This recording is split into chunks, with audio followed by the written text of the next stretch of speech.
Prime Minds, Episode 16, Combat. Hello. This is it. Prime Minds, we're back at you like you heard. That's actually the voiceover. That's Vita G, the voice, a man of hidden talents over here. But as you heard, we are here. It's episode 16, and a lot has been going on. But first, what's up, Prime Minds? How's everybody feeling? You know the drill. Go around. Tell me how you're feeling. Hey, yeah, this is Gonzaga. I'm feeling great. I think this last week has been, or maybe a couple of weeks, has been community building, and we were able to talk to a lot of the CET people, and I just feel like I feel the closest I have in the community for a long time, and it's feeling good. I'm feeling some good energy. By the dip, how you feeling? Hey man, this is By the Dip. I'm feeling good, man. Very excited, very pumped for all the alpha that came out. Been reading over the combat guide and just bringing up things to speculate. Excited, man. Yup. Vita G. Stoked to be here, man. I think we're gonna have to talk to Ice Tote though. Like, if he's gonna do massive drops like this, we're gonna need that on like a Tuesday to make sure we can prepare for a Saturday. So I'm gonna put in a word with him about that. Right. We need some more time. Awesome. Yeah, tons to get into this week, so I'm stoked to get into it. I know. Z-Mac is back. What's up? How you feeling? Sitting over here full of fun. Nah, fuck that, man. I'm pumped, bro. We had so much drop this week. So much dropped this week, man. So I'm excited to talk to you guys today and go over what we got going on. Full of FUD, man. It's amazing. No, like we've been doing a lot, but I feel like we've been talking a fucking lot, right? So for those that don't know, we've been what did we do? 2 Twitter Spaces this week. Yeah. Probably put in a total of like 3 hours. We're gonna go on 4 hours in 1 week. Like y'all, I know y'all can't get enough of Prime Minds, so check this out. Follow us on @PrimeMindsPod on Twitter so you don't miss our spaces. But first, pretty big announcement. We come at you every Saturday. We talk some shit. Us 5 here, we never met in person. We didn't even know each other until we started this damn podcast. But we feel like it's time to link up. So we're putting the invite out there to the community. We want to put some feelers out there. We decided that we're going to Las Vegas, and we're going to give everybody time to plan if they want to meet up with the Prime Minds and the other Champions Ascension community. Look at Las Vegas. Look at November 11th, the weekend of November 11th. Mark that on your calendar, and we would love to join you all. We're going to plan some fun get-togethers, some mingles, maybe a gaming tournament, Vegas trip. Y'all want to talk about that? What are you feeling about meeting up in Vegas? How did we come to that decision? And what are you thinking when we get some holders in the same space? What are we going to do? I think it would be great, man. I mean, Vegas is the entertainment capital of the world, right? So why not meet there? They have an esports arena too, right, over at the Luxor that I think we can play some fun games and just to meet everybody because we all believe in the future of this game. And I have a feeling, when this game goes to the moon, we're going to be making a lot more Vegas trips, boys. Oh, yeah. And just so y'all know, by the dip, like he won't hide this fact. Like he's in Vegas a lot. So he's gonna be our unofficial tour guide. Yes, sir. So we'll be in good hands. We'll know all the good spots. With that gaming arena, does anybody have experience? Like, can we play any game, like old school games too? Because I'm an old school gamer, y'all. What kind of games are there? We're still waiting to hear back exactly what the games they have available for their repertoire, but it seems like they have PlayStations, Xboxes, and a bunch of PCs. So I saw Mario Kart in there. Oh yeah. That's the thing is, so Well, the tournament that if CA they were has doing the combat out by then, maybe we could be doing some Champions Ascension battles. Oh, that would be the best. Alpha CA, some That'd be alpha awesome. play, Yeah. tournament style. Hell Very yeah. first annual CA meetup tournament. I dig it. And not to give all the surprises out, but we'll have some prizes for tournament winners, and maybe throughout the meetups and all that. Free of charge. Just pay for your trip. Just meet us there. Sign up. Maybe we'll verify you're a holder to participate in the tournament. We'll decide that. But either way, we're going to have a interest form, a Google form on the Discord. We'll probably put it on Twitter. So anybody that's interested in coming, just let us know your interest, and we will follow up with more information. All right, guys, we have so a lot of things happened this week. Our community engagement team. So shout out to all the folks that, first of all, organized this whole initiative.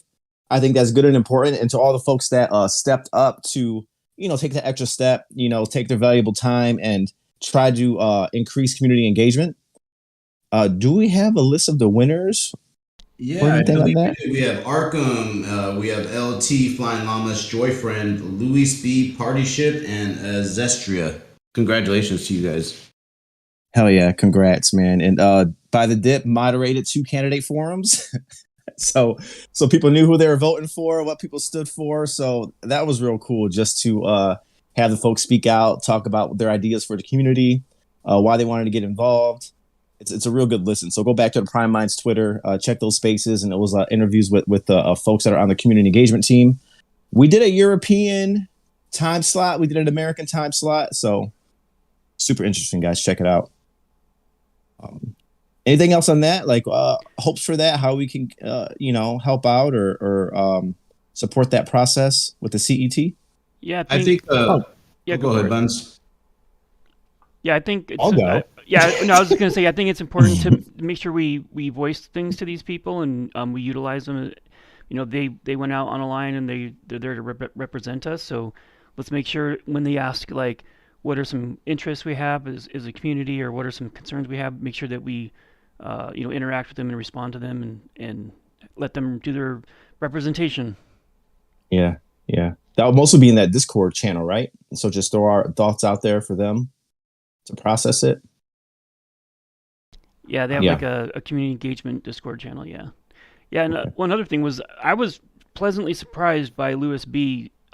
His interaction on the Twitter space, because I had no idea who he was, and he came in at the end and just it was amazing hearing his experience and just what he might be able to help us with as a community. So it's really cool. I like that. And I was just gonna say we all know what goes into spending a lot of time creating content for this and trying to figure out what's going on in the Discord. So I just wanted to echo what Banzaka was saying. It's just like if people do reach out to you from the CET, just like make sure that you're receptive to that and that we're all working together.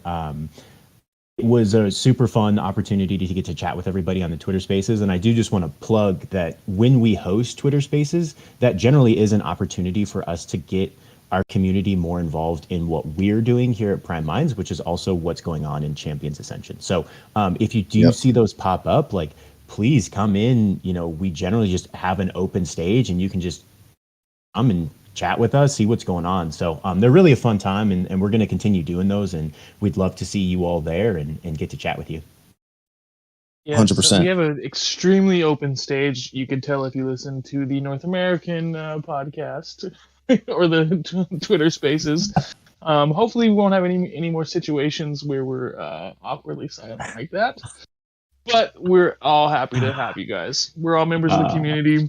And hopefully we can get some more community engagement team members to join us for Twitter Spaces and just, sit there and listen to what everybody has to say. Because we want to use it as an open forum for people who are willing to get up and have their voice heard, and even if they don't have time to jump into Discord. Yeah, even Champions Ascension, developers or employees, whatever. Everyone's welcome to come on and chit chat and talk about Champions Ascension. Yeah, it's some more perspective on what Z-Mac said. Some wild shit happened in the North American spaces with the candidate forum. So take a listen. It was a little bit awkward. Some wild shit. It's just funny. And I second, all of that. Look, it's cool. It was cool to kind of have just different voices just come out, speak up, like talk about what they're feeling about what's happening in the game in the Discord with the community. It was cool just to listen to other people, to have that chat. So even if you're not involved with the community engagement team, you're sitting there reading all the words, but you want to talk it out, just come hop on the Twitter Spaces. We want to hear from you. We want to talk. And we're going to be doing those a lot more too, guys. We see how big it is in the Twitter space. So we're going to continue to keep doing it for you guys as well. Yeah. Yep. So yeah, hop on. Even if you're sitting at home listening, and you want to say, oh, you want to chime in, like take a note of what you want to say in this podcast, because we're not talking back and forth right now with the community. Hop on Twitter Spaces and like let us hear it. If you disagree with us, especially, let us have it. Let's get it, guys. All right. What else happened this week or last couple of weeks? Gorgata, right? Big battles happened today. A lot of people won some teeth. I know I did. I just want to put a quick shout out to Oppo LT, because I just blindly put the bet 5,500 teeth and I end up winning 111,560 teeth. So thank you. Damn. Yeah, he got super lucky. I'm just saying. He got like two natural 20 rolls, did like 16 damage in one hit.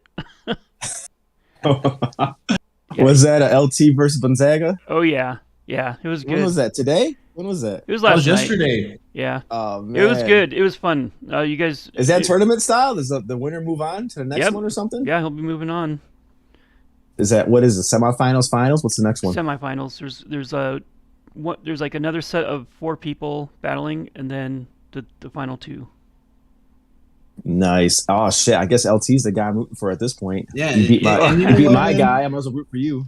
In all seriousness, shout out to Ryder Ryan, man, for hooking all this up. I think I don't know who Ryder Ryan is. I swear it was the Fight Master. The Fight Master. Oh, yeah. did I? Ryan. Fight Master. Wait, Fight Master's even in the house. I've never seen Ryan and the Fight Master in the same place. Does he have glasses? Eyeglasses he takes on and off?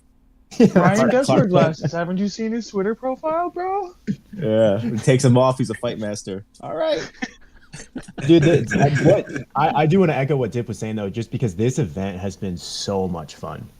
Just the role play in the Discord and the fun games, and it's been facilitated super well, and it's just been fun. Like I think that to me was something that has been missing, particularly from the Discord for a while, is just fun.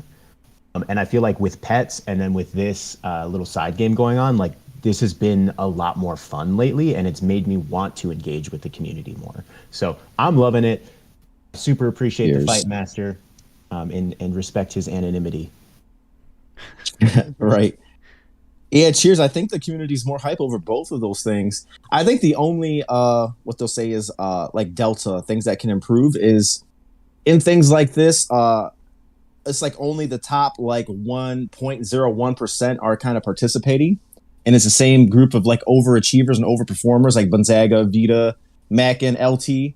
Like you all are always like in the forefront of what's happening and able to play these games. And I think maybe the rest of the community was just a little bit behind or a little bit lost on it.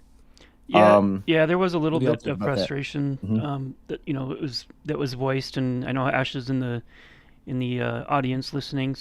Shout out to Ash, and he and he's accurate. He's accurate with what he's saying, that he feels frustrated that he didn't even find out about it until it was too late. It was like a couple days later, and he's finding out, and he's playing the mini game, thinking he's gonna win a spot, and it was already done, and so he was really frustrated about that, and so, and that's something that we mentioned before the roadmap revamp, was that trying to engage a larger portion of the community in the events, which it's easy to say, but it's hard. Like maybe we can help brainstorm some ideas with the CET to find out what that is. What does that mean to engage everybody? How can we do that? And you know what? It plays a big part of all the community. Not just. I mean, all of us are doing our thing. The CET group is doing their thing, and it has to be the regular members. And I just put this out to all regular members. Retweet, like the tweets, interact, because stuff like that gets it seen by more people. Mm-hmm. Yeah, it's true. 100%. CA and Prime Minds. Eternal follows eternal hashtag is there for a reason, guys. Exactly. So, like, I know we're not in that situation yet, and we hope to be way beyond it at some point in time.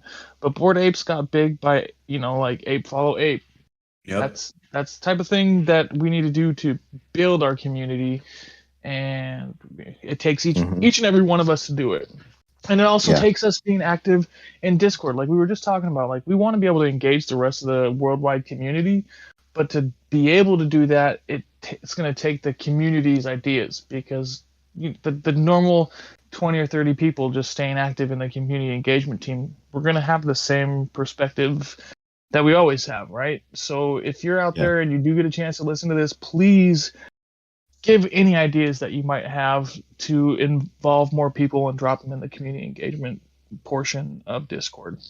Right. Even if you don't think it's a good idea, someone might take a piece of your idea and make it something that we actually use. So the devs listen to us too, guys. I mean, I remember when remember back in the day, we were like, hey man, I have these awesome ass claws, but I can't do shit with them.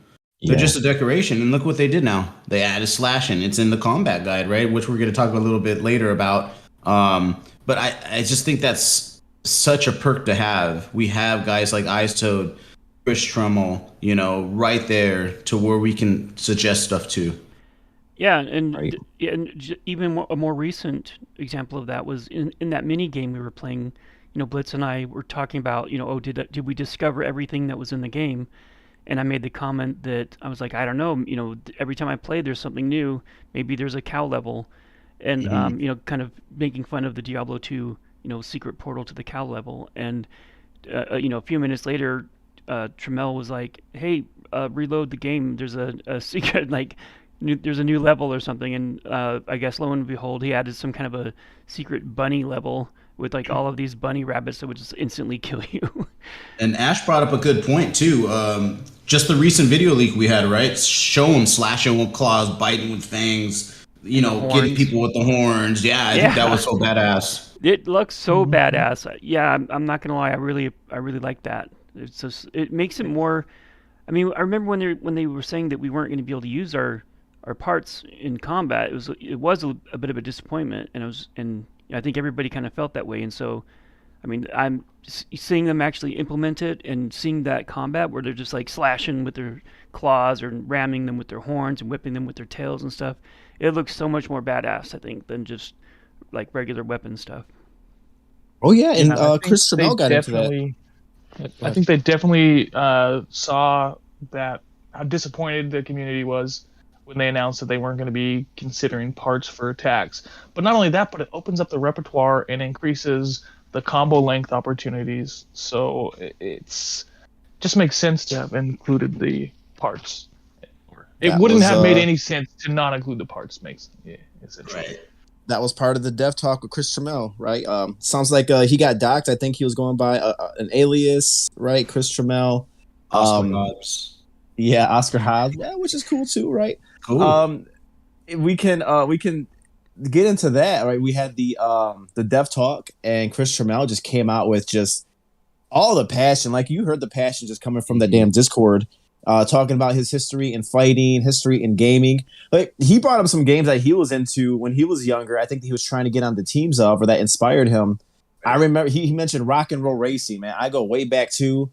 I spent a lot of my fucking childhood playing rock and roll racing, like shooting rockets at other cars. Like that shit was just dope. So I'm like, oh man, this guy's like talking about my time.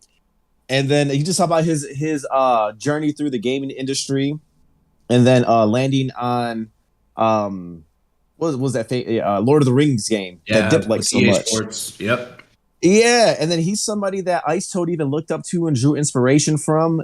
And I remember Johnny came on our podcast and said, look, guys, I got the fucking dream team together. And he was like, Johnny was like, it was my job to go out there and get the best fucking team possible. And he was like, and we made it happen. We got the best team in the world making this game, making the CA game.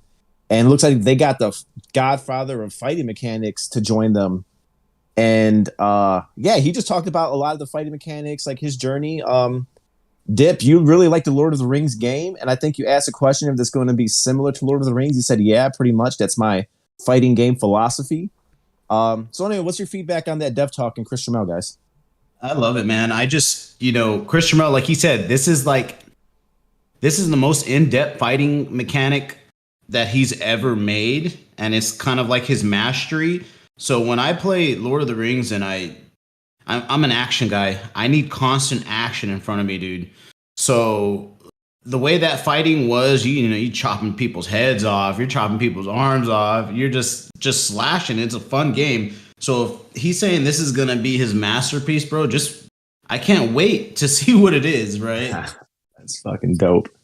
When did Lord of the Rings come out? When did that game come out? Bro.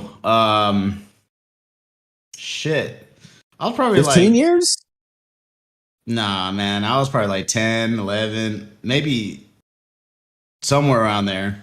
11 years old. So 15 years ago or 20 Maybe years ago? Maybe 15, 20 years ago. So he made that game 20 fucking years ago, bro. Can you imagine the mastery this man has right now in games of fighting mechanics? And he's still going off of that philosophy, just making it better. This is And fucking, that's mastering fucking it. something. Yeah. If this is going to be his masterpiece, boys, I can't even think to how epic the battles are going to be. Well, I'm glad that he admitted that it's going to be a skill based game. Like it's not just going to be a random number generator. Like it's actually going to take skill. You're going to be able to master these moves, and it goes back on what Ice Total was talking about earlier. Like you start off and you just kind of have basic understanding of how to work the moves, and then as you play more, you get your skills. You start throwing in other moves, and you just become a badass. And I'm looking forward to. I mean, all of us who have primes, obviously, we're going to be able to get to the alpha and beta testing, right? But this really makes me look forward to when the actual game drops, what people's skills are going to be, and what the game mechanics are going to look like when we actually get true gameplay that's open to everybody. Yeah, and he also said that he might get in trouble for this, but we'll be able to talk to each other, right? The comms, which is awesome. I wonder if we can do that during the fight. Oh, dude. Exactly what I was just thinking. I'll be trolling, bro. I'll be trolling. Like, stay down. We just have to, at that point, hope we have no 10 to 13-year-olds that are prime holders, because they're going to be the worst shit talkers. Oh, man. Hey, one thing that I thought was awesome on this video was at like around 15 seconds, if you watch closely, the Ao's portals, she teleports. She casts some spell, and then it shows her like glitching out and then appearing behind the Whisperer. I think it was Whisperer. Oh, was that the leak? Was that from the leak video you're talking about? Yeah, it's crazy. Like, so she's fighting him, and then she does some spell, and then teleports behind him. And it's like right here. Which, wait, no, that was me. Sorry. It's right. Yeah, pull it up on the pod. Right. So I think it's right here. Boom. So this video, man, is just fucking amazing. And to think like this will be the alpha gameplay. Bro, and this is 100 times better than a couple months ago. Seriously. They're like slashing with their claws and stuff, and like ramming each other with their horns. It's just crazy. Look at that. Just the mechanics. If after watching this latest video and you compare it to one of the first videos that they dropped, I mean, I liked the video when the first one when it dropped, but you could tell just by watching it, like the mechanics were slow, things weren't running smoothly, and then you get to this, and it's just like it looks like it's almost ready for alpha gameplay. I know. I look at this, I'm like, come on, let me play it. I could play this right now. Like I don't have like no beef with this at all. This looks amazing. Yeah, we don't care. If well, Ice Toad even said that they were playing when they made that 10-minute dev talk video, and he got super excited and was yelling in the room and ended up winning. Like they're having tournaments already in Jam City Boys. So yeah, and he's saying the biggest thing is they're having fun with it. And that's the biggest thing because we want to have fun with it, right? If you play a game that's not fun, you're not going to really want to play a game like that. Was there another video I missed? What was that? Like a Dev Talk video? Was that something different interview? It was such a good one. But now 9 minutes long, bro. Now it's got Oscar Hobbs. Him and Ice Toad were interviewing. Oh shit! Yeah, I completely that one. Missed that. I watched it without audio during the town hall, but I definitely want to rewatch that because there's ice. Where is that living at? Where does that live? It's on the CA YouTube. Yeah. And I gotta say, YouTube. What's the link to that? Quite a striking difference. Just striking difference to see what they look like compared to what I thought. Like I think it was Squiddy who said on one of the town halls the other day, like when he met Ice Toad, he was like 4 inches taller and 30 pounds lighter than what he had imagined, right? And like even just seeing the video compared to the pictures that he had, or picture that he dropped for us, it was just like, wow, that's not quite what I expected. And then seeing Oscar say you Hobbs, have a man crush on Ice Toad, or is that a long no statement? No. And say you have a man crush on Ice Toad? That's fine. Get in line, bro. I think I do too. Before I seen him, Right? They were talking I'll about him admit it. having that I do. Brazilian body, bro. I don't know. But Oscar Hobbs yes. looks like Trims looks like a fucking old school biker, dude. Like someone you don't want to fuck around with who knows how to fight. So to have someone like that as your fight mechanics guy, I'm excited. And I hear he's an NFT degen too. Yeah. He's one of us. He also Right up he my was alley. wearing a Death Wish coffee hat, which I don't know if you guys know Death Wish, but it's like 3 times the caffeine of normal coffee. Yes. Like, that gave me confidence that this dude I'll he's clean you staying right up out. late.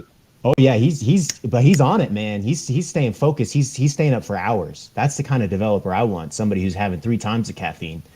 Get on. I never had that. I drink Bustelo, which I think is at least 2 times as much. I don't know if you know about Bustelo. It's real good. I don't. I've never heard of that one. I'll have to check that out. It's good. Check it out. Yellow package. Yeah, and just want to give props out to the devs and for the town hall too. Like honestly, is one of the best town halls I've ever been to. Very informative, very exciting, and they just drop shit on us without us even knowing. I love that. I love being surprised. That's one thing I Oh, was are going to you say. talking about the fight guide? Yeah. It's been Go ahead.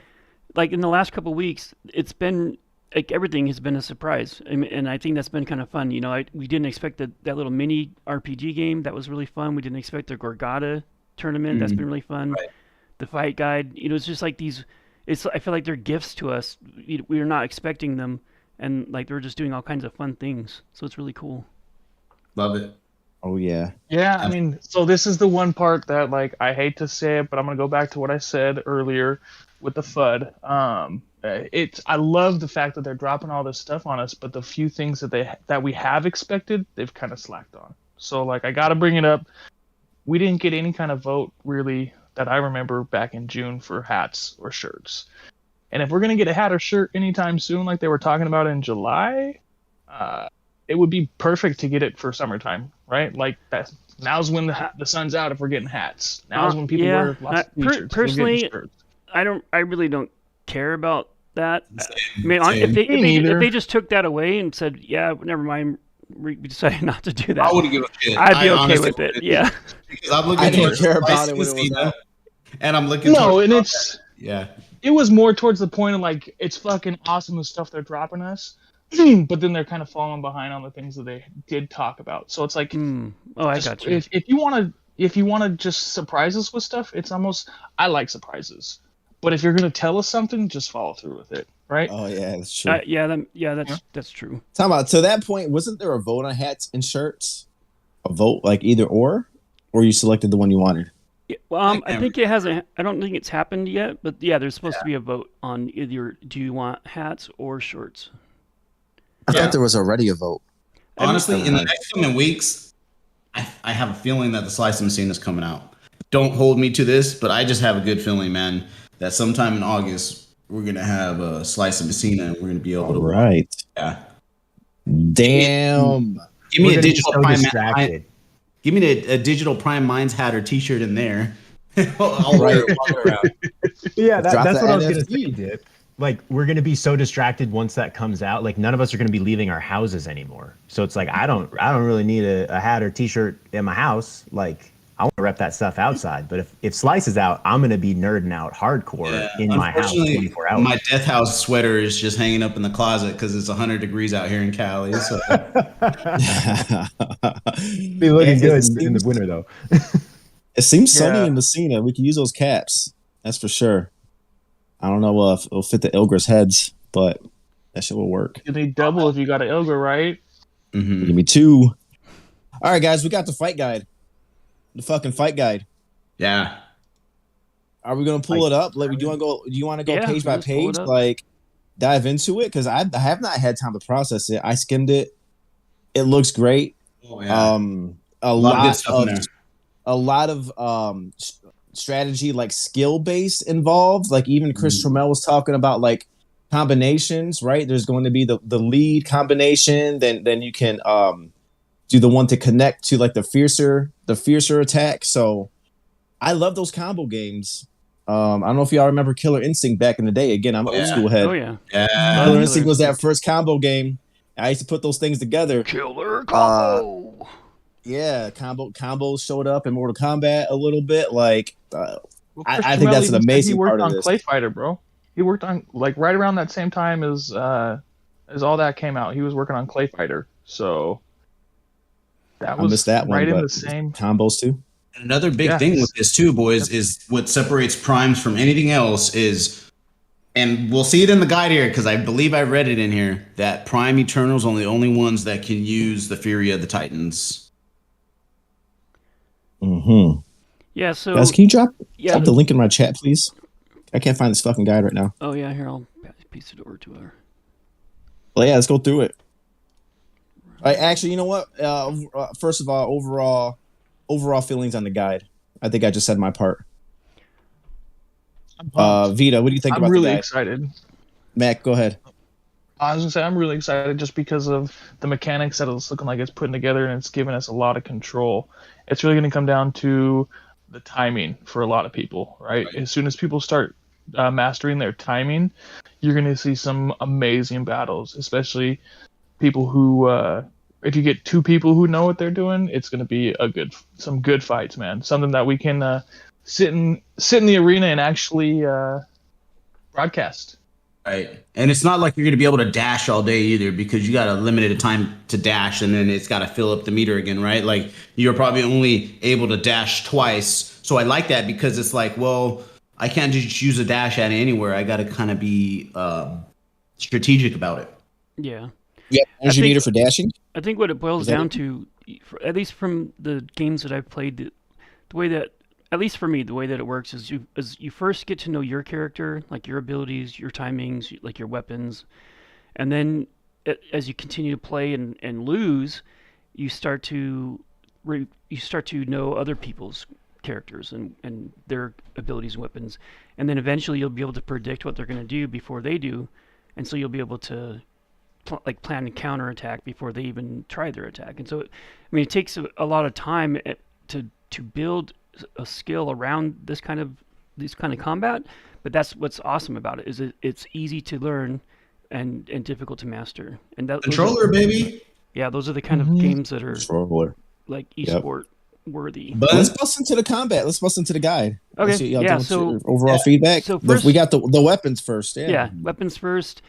What I think is cool about this is that it's telling you it does high damage but no status effects. So like no like damage over time or no right.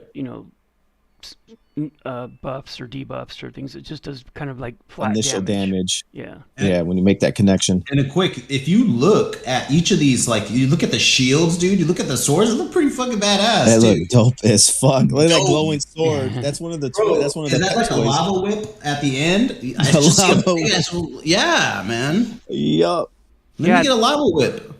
There's a lava sword too on the right hand side. Ah, that is. Sick. And it says I right actually down didn't there- notice that one. Certain weapons are limited to certain families. So of course those big ones, like that big ass sword on the bottom, looks like it was forged from a big chunk of steel. Looks You know, like it's my going to boy go for the Rondo. bigger Looks like bigger Rondo. boys. Yeah. Yep. I swear that was the Darok one. Yeah, the Droll. I swear Is the it? Darok was gonna wield that in its tentacled arm or something. She must be doing CrossFit Oh, or something because shit. that's a big heavy sword. She's strong. then you got Long, the lean staff. muscles, boys. Yeah, you know the staff was. I think the AOs had that staff in the fighting video. Yeah. The staff with the glowing green orb. Yeah, and I think So- that shield on the top left is a Keymaster. I remember seeing a video that looked Badass similar to shields, that. dude. And then the The light's like AOS Sarah. must be the little wand right there, right, with the green globe. Yeah, that's the one. Staff. Okay. The shield on the right is the Ceres, I think. Oh, Matrix Ceres. had Oh the yeah. shield. You can kind of see it too. It has Yeah. this little face in the front. That's tight. Yeah. Kind of Gonic. Yeah, the weapons. Since we're on the weapons, I think that's part of our perks, right? Are we getting a free weapon drop? Some of the holders. Yeah. That is supposed to. Yeah. I forgot what edition. It's like a special edition. It was part of the Mentors perks, I believe, right, Buns? Yeah, Yeah. it was like part of the hat trick and what was the other one? Hat trick and double trouble. Trouble.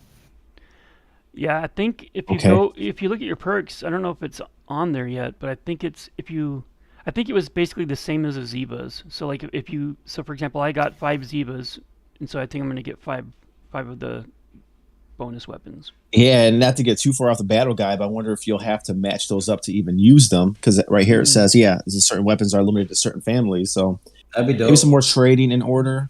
There are NFTs. More You have to trading with buy weapons. Yeah. Well, and I'm gonna guess the Eos is not gonna be able to use that giant rock sword that the Derol. And I think just to know too, when the alpha gameplay comes out, we're probably gonna only be able to play with the Karkadon Whisperer and AOS. Mm-hmm. Yeah, those are the ones that show. That's what I want to say again. So we don't know what the other the gameplay for the others looks like Right. yet. But maybe I don't know, Dip. So you'd have to hold those to use them, which I think their value will skyrocket if that happens, right? Right before that. But I think, they say they don't want to show us too much before it's done. I'd imagine they're working on the other 9 right now to get them ready to go. And that's what the elf is waiting for. These guys working every day for sure. Oh, here we go. And Talk about families. Go down to the families page. Yeah. Yeah, families. I doubt though that they're going to require us to hold one of those 3 to be able to play them. I'm pretty sure they're probably just going to be able to check wallets to verify we're prime holder. That's So it'll That's be what I was like thinking for a like default alpha. thing. Gotcha. Yeah, Alpha that would make gameplay. sense. in beta. Once they release beta, they might actually have the rest of the families, but for alpha, they'll probably have a limited supply just to make sure that the game actually works and that Exactly. people in other locations with different internet connections and machine specs can all actually run it. That'd be my Well, guess. it says right. Yeah, but what is this right here? It says in the playable combat build, there will be 3 families available. Karkadon, Whisper, Ales. That's what Dip just said. Yeah. Yeah. Yeah, that's what it says down there, right there. In the combat guide, there will be 3 families available: Karkadon, Whisper, is and that? AOS. It's right there, right below the families. You see it like all the. I like, see It that. has a picture of them, and then right What, below wonder that. what that means. In the playable combat build, there will be. What does that mean? I'm not an That attorney. means alpha.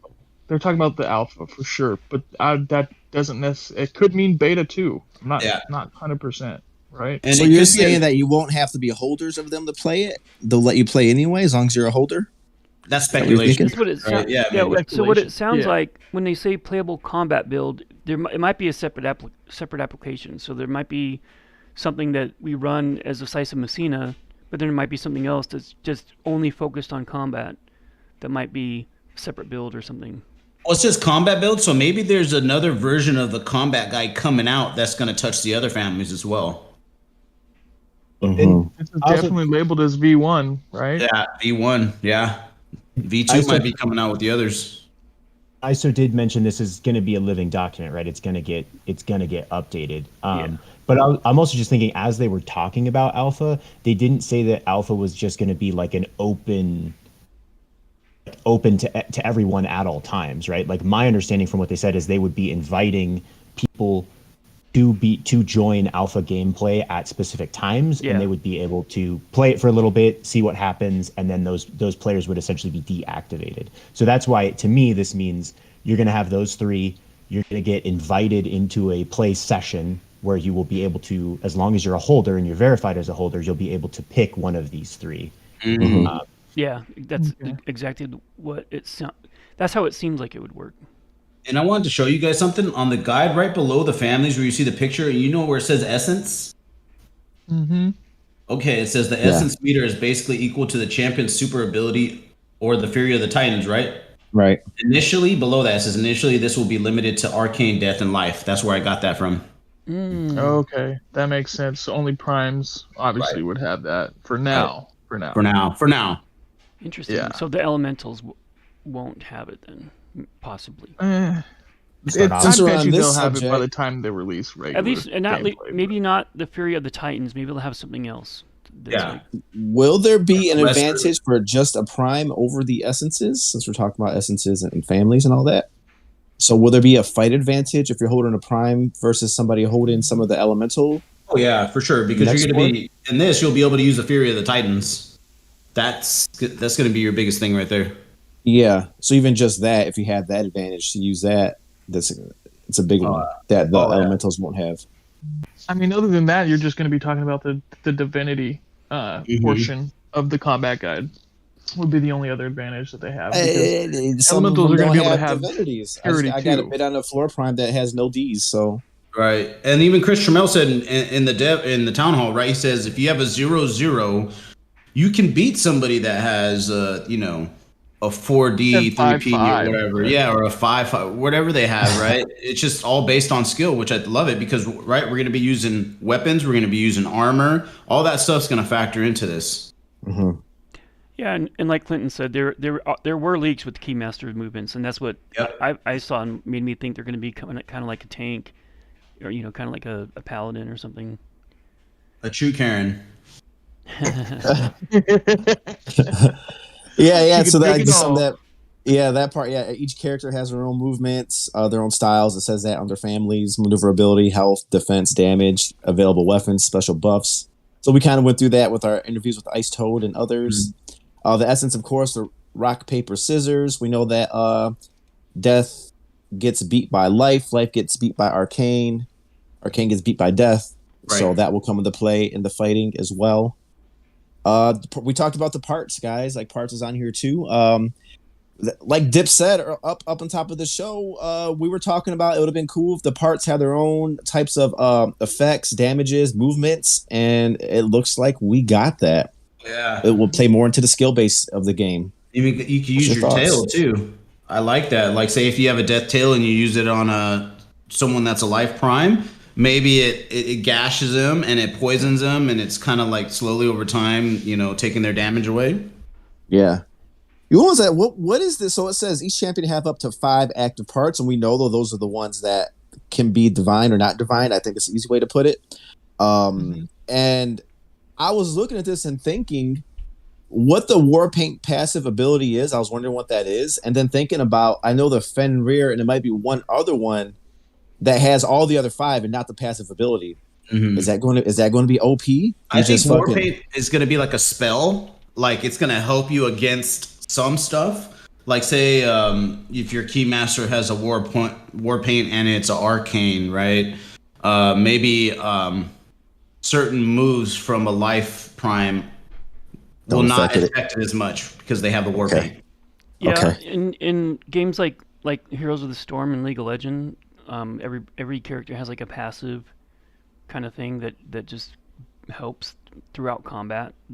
So like for example, one passive could be like every third attack does bonus damage, or every every couple attacks you heal, or every time you take damage something builds up, so there's like all kinds of different things that a passive ability could be, and it's probably based on the family and war paint.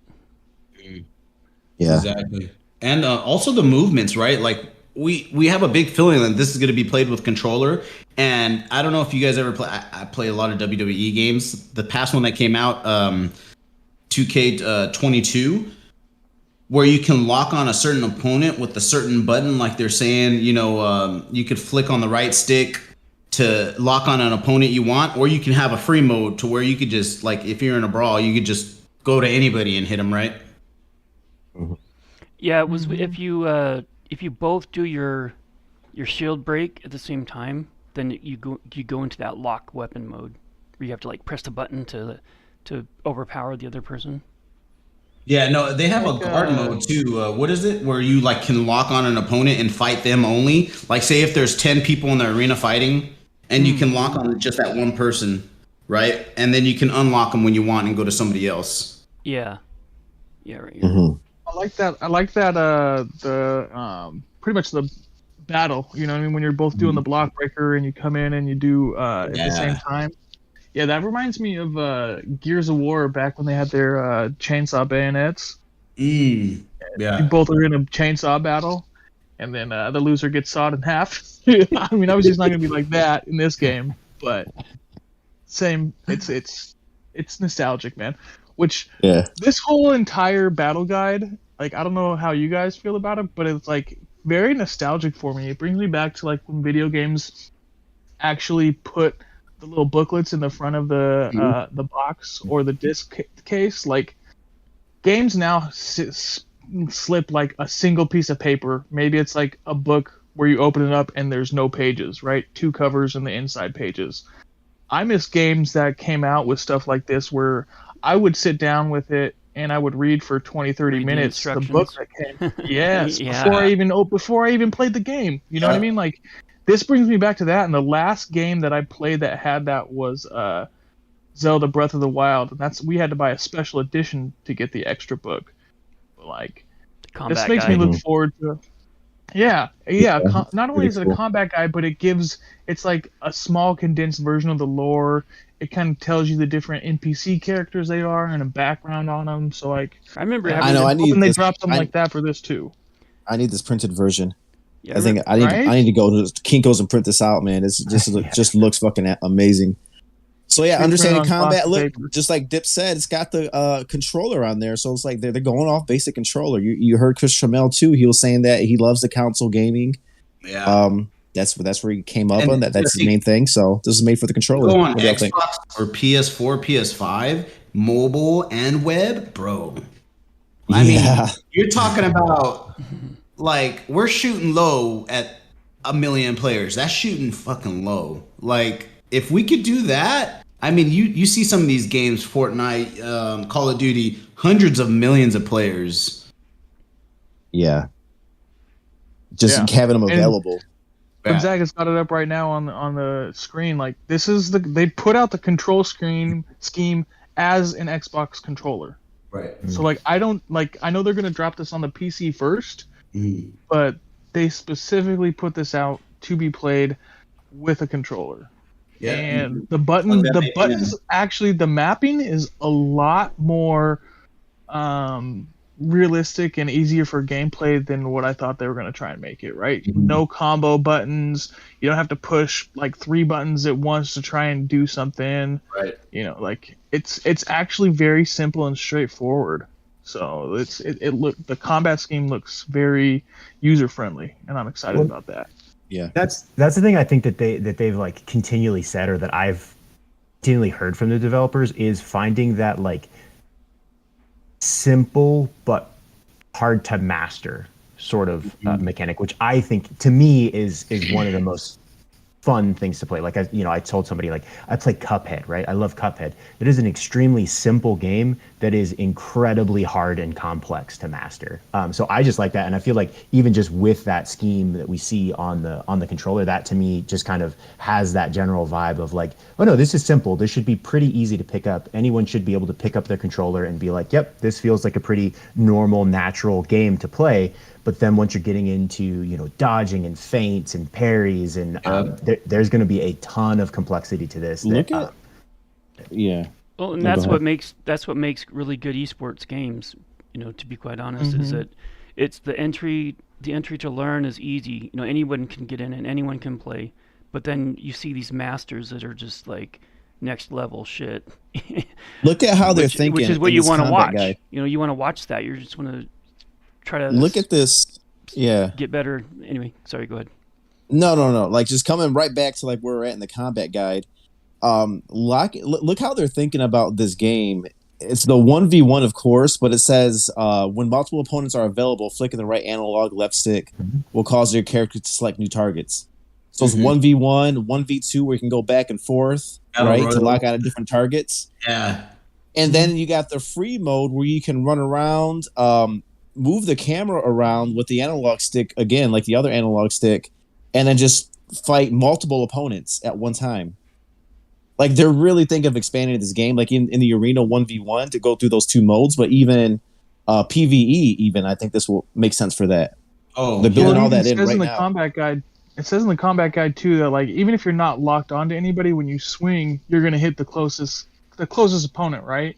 And that just, I don't know if any of you guys played any of the Batman Arkham series, like Arkham Knights or Arkham Asylum or any of that, but like that just plays right into that type of fighting style, because that game was notorious for you being surrounded by like 15 bad guys and just sliding all over the screen, because when you hit an attack, you as your character automatically goes to the closest opponent and starts attacking him, right? So like that type of gameplay option gives you the ability to have good battles where you could, hypothetically have one PE in there battling against like 15 Papiros. You know what I mean? Like, as a spectacle match type thing, Mm-hmm. or a bunch of grunts coming in against a PE, and still have the opportunity for the grunts to win or the PE to win if they play it right.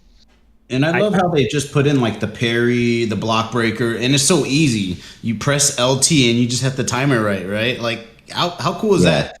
Because you have the controller. Right. Parry, I like all the way in the bottom. Light attack, heavy attack, hit him with your horn, Yeah. Mm-hmm. stun him, Yeah, claw light him. attack. It's gonna be brutal.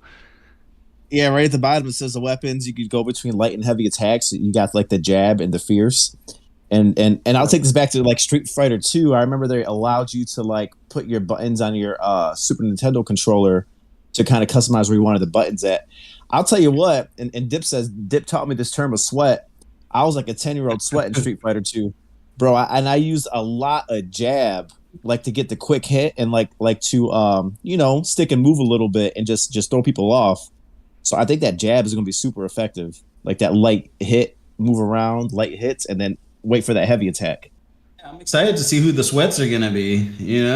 Oh man. I think we have at least one in the audience today, boys. Ash, he's a sweat. Yeah, I think Ash can be a Flash sweat. is a sweat. Yeah, Ash is gonna be a already- sweat for sure. he's a sweat. I know a few of us talking, man. Dip, Gonzaga. I'm pretty sure y'all gonna be a couple of sweats in this. I'm gonna try. Yeah, I'll be a try hard, but I won't be that good. I'm gonna try hard. I'll be in the bronze league. Perma bronze, raging at everyone. I'm gonna be I'm gonna be the guy that gets my ass beat and say, "Fuck this! I'm staking all of them." And the I'm cool not thing playing. is, I'm gonna start they have- building. Yeah, they have some pretty badass combos in here too, right? Like with the Karkadon, as you see in the guide, where it goes combat details, like just the move sets. Yeah, I'm looking forward to Yeah. what the other champions are going to be, because obviously you see his combat guide, right? Oh, like oh, Karkadon's yeah. like the main one that they've had for all of advertising.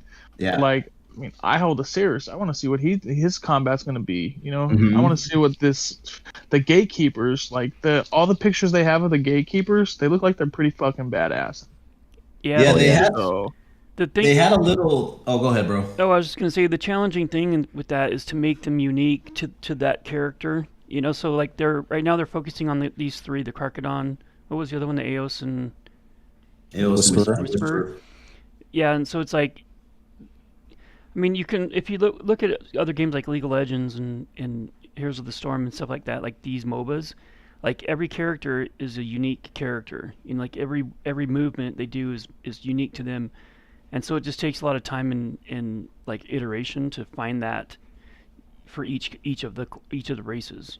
So Yeah, it kind of reminds me of a little bit of, and like I know Ash is gonna know this shit. Overwatch, where they have tanks. Mhm. They have just different types of characters, right? I'm a tank. I'm naturally a tank, bro. That's why I pick the Grondel and the Ilgra all the time, because I love being the tank in games. Yeah, and so like the yeah. big fierce attacker. Yeah, the dude that just goes there and plows people and takes all the damage. So I'm sure This is it'll why come I out like- eventually. It'll just take time to get them, because it's got to match them perfectly. Like all of these moves match him perfectly as a Karkadon. Yeah. And so I'm sure that it'll come out It's his character. eventually. It's just going to take some time. And this got me excited. It says the Grondel family are ruthless combatants, right? So I can't Yeah, wait you got to more see of the this. story. Yeah. when they're talking about the steadfast, yeah, that's going to be an OP move right there. And if Grondels can run into that a lot harder, like for people who don't really understand what they're talking about when they're talking about steadfast, they're talking about a situation where you can take your champion against another champion, and say you both are swinging at the same time, you're going to get hit and take damage, and they're going to get hit and take damage, but your fight sequence, your animations are going to continue, whereas the opponent who's not in steadfast is going to go Start into a getting hit. damage taking animation or a stun animation, right? Oh, Yeah. So it gives you the opportunity when you're both attacking at the same time to roll into your combo over them being able to do any Go into damage your and roll you. onslaught mode or berserk mode. Exactly. Exactly. Yeah. Just like we see in the UFC fight, boys, those dudes just duking it out. I can imagine with the primes. Yeah, where you won't feel what hits you until you're done. Until you're Right. knocked out, yep. Like, Damn. oh shit, I guess we Ah, got me. shit. Yeah, that's gonna be No, crazy to cool. see how the grundles work out like that. It's gonna be awesome. Yep. No, that's cool. Oh, look at the executions part too. Yeah. I love this. I love the little Oh, yeah. disclaimer. Like, we're not really sure what's going to determine whether you can or can't execute somebody, but Mhm. be ready for that shit. Yeah, maybe it's crowd enthusiasm within the arena. The louder the crowd, maybe he'll do it. If the crowd's silent, they won't do it. You know, there's just so many different things they could do with it. Yeah. That's I've asked them if the crowd will have any influence a couple times, and they've not really answered me, which to me means yes. Speculation, everybody. But so I do think that the crowd is actually going to play some sort of role in how the fights go, and certainly with the execution. Man, so I just had a super thought. sick. So, we all know what Twitch is, right? That's Twitch streaming Twitch, yeah. thing platform. So, there's been a push lately to have the audience be able to interact with what's happening in the game. I'm wondering if they'll be able to do something like that, where at the end of the fight, if you're streaming, your viewers can vote, finish them or not. And the crowd gets louder. That'd be dope. Yeah. So your viewers will vote yes or no. Dude, and like I'm looking at executions kind of like Mortal Kombat style. Like, say for instance, like Fatalities. a Karkadon and say a Whisper, and a Whisper's on his knees, then if you get the go ahead to execute him, Karkadon breaks off his fucking horn and just sticks it through the throat of the Whisper, and it's shit like that. Yeah. Yeah, like the fatalities, right? The Yeah. animation, the dope ass kill. Man, that's fucking sweet. Quick question: like, which one's the killing one? Thumbs down or thumbs up? The finishing move execution. I'd say Thumbs thumbs up down? would be the execution. I think No. I think what people believe it to be is that thumbs down means execute. I think Execute. historically, I think Thumbs up was. Yeah, it was originally it was thumbs up means to kill him. Right. But- And who knows which one is which in this one? Right. They say if they follow the Gladiator, thumbs down was execution. Thumbs down. Okay. Yeah, Right. the Gladiator Alright. movie. Quick little dumb question. A real important thing too, guys, is divinity and purity. Do we want to touch that? Oh yeah, we definitely should touch that. Is that coming up? Because if you have if you have a three divine, 3 pure, and all those parts match, that means your Fury of the Titans bar is going to fill up faster. It gets a little added boost. If you have more purity, that means your attack with the Titans of the Fury is going to be stronger than someone with the 2 purity. Yeah, so I like to think of it in three different categories. So the divinity affects the ability that your part does. So like if I ram someone with my horns and my horns divine, it's going to do more damage than if I ram someone with my horns and I have 0 divinity. So divinity affects that move with that part. And then purity was, what was it? It was your Damage for your Fury of the Titans. okay. Fury of the Titans. Oh, okay. So the effect of your Fury of the Titans. So if you have 5, 4 or 5 purity, when you execute your Fury of the Titans, it's going to do more damage or have more of an effect than a 0p person. And then the third one is the 2 combined. So if you have a divine and pure and they're matching, then that's what increases the generation of your Fury of the Titans. The bar. So you Does can that use the special move. increase? That increases the bars. Does that increase when you use that part and make a connection, like make a damage attack, So or just increase it? It fills it up faster. So then you can use It fills it up faster when As you use your- that part that's divinely Oh. pure, or when you use any part. It looks like it's. Well, that would. I was looking at the combat video, and that little yellow bar. It looks like it fills up either when you attack or get attacked, and so I don't know. When you attack. Yeah. So it's just a count of divinely pure parts, and then your bar fills up at a higher rate. Right. Yeah, if they're matching. They're matching. So, like, right. say for example, if you had, if you had that 5/5, which we know doesn't exist, right? And they do 10% per divinely pure part, you would have hypothetically 50% faster increase in your Fury of Titans bar fill rate. Plus, Do it would you do more think that's damage. very important though? Oh, plus that does that part do more damage too? When If you it's divinely pure, yeah, yeah divinely. So you got a matching death tail that's divine. Using that tail will do more damage, yeah, and then rather and than then if if it it's was like, and then if it's Scale. pure, then when you execute your Fury of the Titans, it'll do more damage. Like Right. the actual ah, ability will also do more damage because of purity. So yeah, it sounds like having matching okay. divinity and purity is going to be pretty Does it important. give you increase across the board when you use that as a regular attack and when you use a Fury of the Titans Yep, if they're matching. if they're matching? Good, because I've been trying to match them up as much as possible. And Those so two so let's say also. they're not matching. Let's say you just have like a 4P and none of them are divine. So you'll your bar will fill up at the regular speed, but then when you Right. execute your Fury of the Titans, it'll do a lot more damage because That of shit's gonna be purity. ridiculous. Yeah. Mm-hmm. Nice. Ash, Dig I it. Which can't is wait pretty to cool. see It's a pretty his cool fury. system. You know, it kind of it spreads it out, so both divinity is worth having and purity is worth having, and if they're Exactly. matching, it's even better. So it's a pretty good Ash's system. 5D is also 3P, which is fucking nuts. So he's And community, there's not that many 4P and 5P out in the marketplace. I'll tell you right now, and if they are, they're over 1 ETH. shit. I snagged one a while ago. Yeah, same It here. was it wasn't cheap though. It was yeah. I think I got mine for 0.7 before the dip. So Right. I was around there. Shit, man. I was looking at some good ones back in the day too. I was looking at some 4P2Ds I was about to snag. That would have been nice. I didn't get it. Man, this is a lot. What else we got on this fight guide? Like it just seems amazing to me. So this was an What else y'all example thinking? an example character.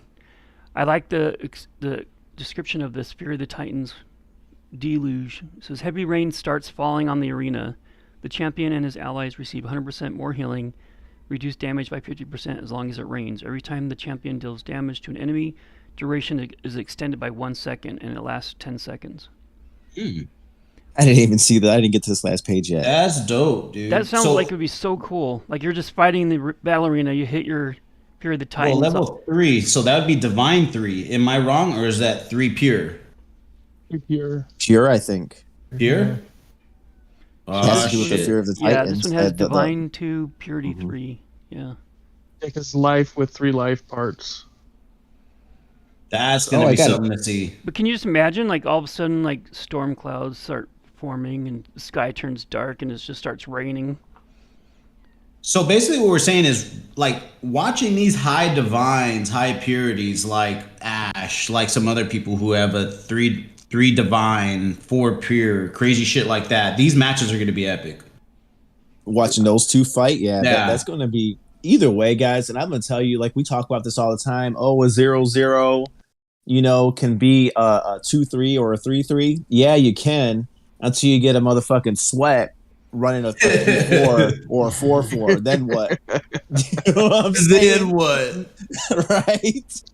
Don't have to pull them and go into the We arena. can have a handicap match, 2 versus 1 or something. Then you're going to be like, Yeah, that Omar. would be dope, bro. Exactly. Like watch them just take it out, like in the Gladiator, right? They do that 1 versus 2, 1 versus 3. Yeah. Man, I think, yeah, that would be the some only dope other ass game part- to watch.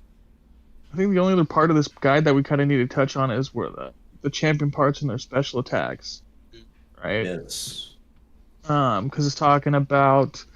It even gives the example. So it says, Tails. Life Tail provides an attack that deals life damage, and gives the champion an extra dash charge.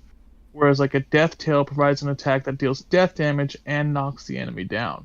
So like these essence parts each one's gonna have its own different unique ability. Oh, interesting. So like, yeah, when we come into this part and you throw in the elementals, like all the different abilities that they're gonna have. I know it's only 7 different types, but you're talking about 7 different types over 6 different body parts. So you're talking about 42 different abilities possible per champion, right? And so like, how are you gonna be able to mix and match those to get the best champion with the best abilities? Like that's going to be a amazing. big part of the meta building right there. Yeah. That'd be Yeah. interesting. So- So let's say you like to stun people or you want to knock someone down, you're going to want that Death Tail.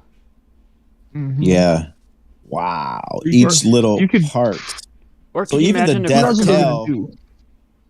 Well, just for perspective, even the death tail on like a life prime, you're doing that death tail damage. So you gotta look at when buying your prime, you gotta look at the parts too, not just the essence, like the actual part that you want. Right. Mm-hmm. There's only so many death divine tails, for instance, right? So if you want Right. that death divine tail damage, because that's the way you play, like you're gonna have to find one of those. Exactly. Or I can imagine, like, so for example, a Karkadon, they only get 2 dashes. So having a life tail on a Karkadon, if you use that, you could use your dashes, you hit him with the tail, and then you have another dash that you can use. So it kind of Yeah. like, So if you hit him with a life tail dash, it gives you another dash, or does it give you a little bit more life on your bar? it says it So it deals life provides damage. one That's- dash charge. Yeah, and right? gives the champion 1 dash charge. Got it. Wow. So that would be something You because also have to- Karkadon's the slowest, right? We would Yeah. assume. Yep. So you could But charge they also have the in- cooldown too on those parts. So Yeah. and we still don't know if it's going to be individual part cooldowns or if it's going to be one cooldown to use a part, right? I would think Or it would maybe be it's just per, going to be I would hope it would be per part, cooldown. because that would suck if it wasn't. You would think, but it also might be a cooldown before you can use the part and it has an effect. You know what I mean? So like if you look down at the bottom, if you scroll down a little bit, you can see they've put what the parts and their role in the combat is. Like your claws and your horns are openers, your tail and your fangs are finishers, and wings are just kind of. I'm a little disappointed with that, but wings just kind of help you. They're Ability, almost like right? it seems like they're a free dash, right? Yeah. Or free strafe to the side or something like that. So. Positioning, it says. So yeah, so maybe you can use these anytime you want, but only after the cooldown effect is expired can their effect be used. Or And my- if I got cooldown on mine, boys, don't be surprised if you see me running around the arena. I'm like, why the fuck is you just running around the arena? Waiting for my shit to fill back up. Way to come back at you. wow. Yep. Well, and there might also be certain moments in battle, like for example, if you're already fighting, maybe you can't use your opener because you're already technically in combat. Yeah. Yep. Maybe, or maybe Your that's claws just can only be used to start. But Yeah. the video they put out, the claws were used mid attack, right? Yeah. Light claw light or light claw heavy or whatever, right?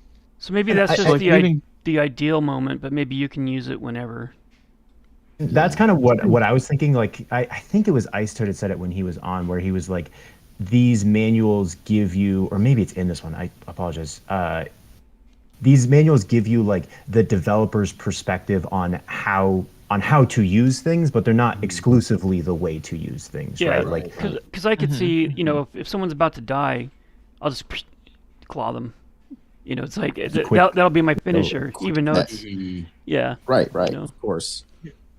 you're gonna have to know how much damage it does, Yeah. right? Versus which essence you're fighting, which family you're fighting. So I mean, again, even just with that, it's like you got to know specifically what each part does, how much damage it's going to do, in order to make that determination of whether you should use it as an opener, or finisher, or linker, any of that stuff. So I love it. I think it's great.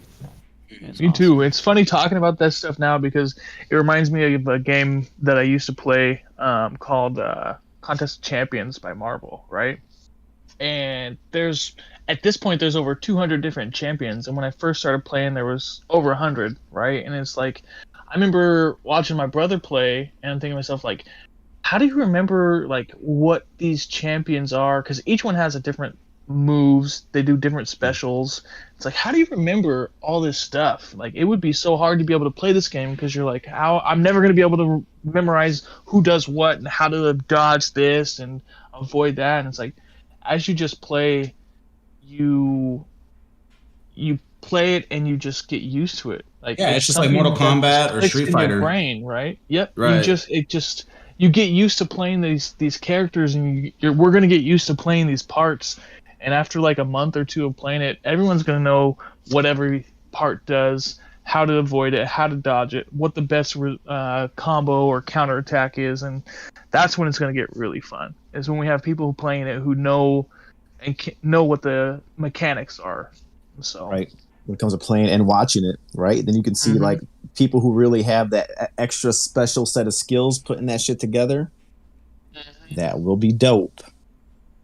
Guys, any other overall feedback on the fight guide and the battle mechanics, the 1v1? What are you Yeah, guys Obviously, thinking? we can go into this forever because there's so much Right. detail, right? yeah. There was Right. one What y'all thing think that, overall? that I wanted to mention, and I mentioned it in chat and got a response from Chris. But the thing that kind of concerned me was this part where it says life equals 1.25 damage versus 0.75 from arcane, and I feel like that's too big of a gap.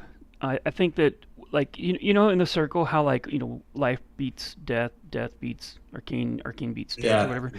I think that I think giving someone a negative, like a bonus to your essence, and then you get a negative to that essence, I think is too huge of a gap. I think that it should just be a bonus, and I don't think there should be a negative. I think it's gonna be the best. Like, that's gonna be a strategy you would have to use for matchmaking, right? Like maybe I'm not gonna try to go in there with an all arcane against this guy. I'm gonna go in there with death, maybe a little bit of arcane in some parts. Yeah. Yeah. Right. Well, that goes back to the same game that I was talking about with Marvel. They had 7 different classes of characters, just like they have here, right? And it was a circle, just like they have here. And it wasn't 25%. I guarantee you that. But this is it like was like if you took a 50%. stronger class in against a weaker class. Yeah, that's what I'm saying. Like that. Oh, okay. But again, we got to remember, Ice Toad already said these are all just Placeholder. value numbers for Yeah. now, Right. right? Mhm. Like we can't look at that as like that's going to be the actual amount, but like it does make an impact. It's good to have where you have a stronger class going against a weaker class, where the stronger class does get stronger and the weaker class does get weaker. But it shouldn't be something that's this is like you're talking about, Gonzaga, a 50% damage increase. Like Or that's going to be decrease, just an extremely hard match to win if you are the underdog at 50%. Yep. Aside from that, I thought everything else was great. It was like spot on. They'll hone that in, and I wonder it's like you don't see who your opponent is, or one chooses first and the other one chooses second. Because if you have all three, you'll just wait for someone to choose a life, and then you choose an arcane, for instance. Right. So Yeah. I don't know how that Well, they works. could I'm also sure it's make it so random. that like you bring a stable of champions, like right, like it shows 3 champions that you have the opportunity to choose from versus 3 champions your opponent has the opportunity to choose from, and you just got to pick the right one. Hopefully, they pick. You're guessing what they're gonna pick, and you're basing your choice off that, right? So like if they came with 3 death, and you have a death, life, and arcane, you're obviously gonna want to choose your life, right? But if they came with life, death, and arcane, and you have life, death, and arcane, it's luck of the draw. That's that way. You don't have as much ability to sway the combat before it's even started. I kind of like the idea of doing it more blind. I know that takes some of the skill out of it, right? But I do like, yeah, I mean, because if you automatically knew what the other person had, then you could just find that that fighter you have, it's just going to completely roll them, right? And like that's not like that to me isn't as interesting, right? As having there be a little bit of mystery in there of like you don't necessarily know who you're going up against. How that would actually work as a mechanic, I'm not entirely sure. But the other thing I was thinking is like if they had certain tournaments that were themed, and so like specific types of champions would get special boosts during a specific tournament, right? So if it's like I don't know if it's the new, like for every new moon tournament, for every new moon tournament, Sadari and Fenrir get like boosted abilities because that'd be interesting. Or based on the arena you're in, maybe the arena has like an essence. Yeah, and so then you could also try and like match things up that way. And if you just wanted to, be a Fenrir, if it was that case, like if there was a family that was strong against Fenrir, then you could, essentially bet against the house, and you could just play that. You could play the Darolks because we know that they're the ones who killed the Fenrir, right? You could play a Darolk just hoping that you get to own a Fenrir. I don't know. Sorry, that's super random, but it just popped into my head. That's really interesting because I mean, seeing having the claws and or the parts do different abilities and things like that makes it way more interesting to collect the one that you want that matches all the parts that you want. You know, like if I want a death tail and I want a life claw and I want death fangs, you know, or and life horns to knock them out of their body. It's like it really narrows down like if you want to min max like exactly which NFT you want to purchase. So it's kind of interesting. Yeah. So much to this, guys. I think they're putting, and like I said, first of all, Ice Toad, Chris Trammell, like they're definitely legends in the space. Chris Trammell, 20 years after he made Buy the Dip's favorite game, like just picture the shit that they're putting into this fight guide, into these battle mechanics. There, and even something that stood out is like from that dev talk, is Chris Trammell said, yeah, this is some 1v1 stuff, but PvE and partnerships and like quests, that's going to be just as important moving forward. I'm so bullish on this, guys. That was a lot with the fighting manual. There's certainly, like Dip said, a lot more we can go over, but we're going to keep this moving. I wonder, I'm taking a look at the PE market right now, and we always think about the overall market, right? Because we got our hard-earned money and ETH into this, so we want to get our return. The PE market doesn't look too healthy even after this battle guide drop. What do you guys think? Overall market, like NFTs, what's going on here? I just think we're in a bear market, of course, right? And bear markets last a long time, guys. They're not something that's just a month or 2 months. Sometimes these things go 14 to 18 months, right? Like, and a lot of people are scared to put their money in right now, but right now is the time to buy, right? Obviously, Fed meeting is next week, which please, anybody who wants to buy ETH or pays attention to the market, please tune into that meeting because they're going to announce a BPS rate hike, which a lot of people are saying is going to be 100 BPS, which is a full percent. And that could send us into a full-blown recession. And when that happens, you're going to see, it might take a day, it might take 2 days for the market to react to it, but that's where you might see your biggest drop. And we might find the bottom real soon, right? We don't know what the bottom is. Maybe the bottom is what it is right now, right? Because you're seeing a rally and you're seeing that most of the time there is a rally before there is a big ass drop. So be careful. This is not financial advice. I'm not a financial advisor, but I wouldn't ape into anything at this time. I would either buy in increments or wait. And I know it's hard to wait, but we really won't know bottom is until we see some type of an announcement this next week. Just looking at the market this morning, kind of looking at a bunch of different coins and their graphs. Like for ETH, for example, it had a big jump, like 5 to 7 days ago, went up, and it keeps testing this $1,450 to $1,500 floor. Keeps testing it, and every single coin that I look at, bar just a couple, have the same style graph going on where they've all pumped last week, and they're all testing a new low. And so a couple coins have already, including Bitcoin, it was testing, was it 23.3 or something like that, and it dropped below it already.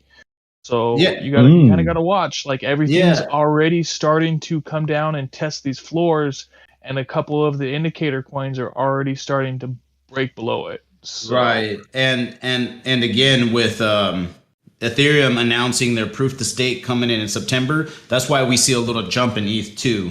But that's just a lot of excitement, a lot of hype, and eventually that's going to die down. So you are going to see prices come down a little bit. I think so. There was a announcement about inflation, which was the highest in 20, 30 years, 9.2%, 9.1% inflation.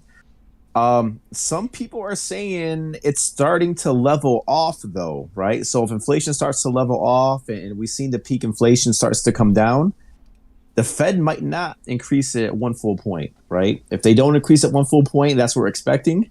If they increase it 0.5, maybe that might be 0.75 good is news. probably the lowest they'll do it. 0.75.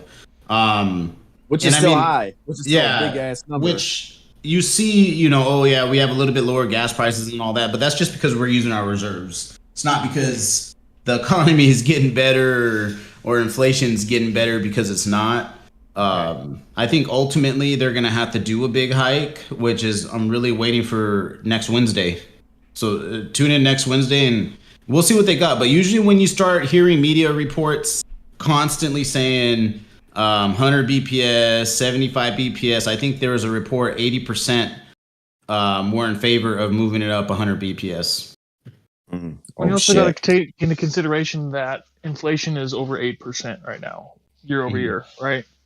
Like, and it's been that way for a couple months. So if you're saying that it's stagnating, you're still saying that it's not increasing. I mean, you're still talking about inflation being 8%, right?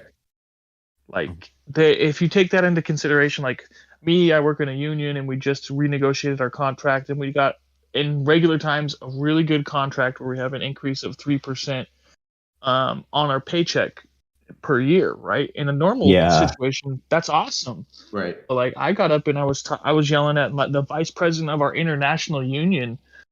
Let's go, Matt. About it. I was like, dude, it was like, you guys need to realize, like, 3% over, like, we're gonna get 15% increase in pay over 5 years, but if this inflation stays what it is right now, like 2 years in, all of our increase in pay is already gone. So like, any inflation over the next 3 years is all loss in actual spending power. Yeah, you're down, right? Yeah.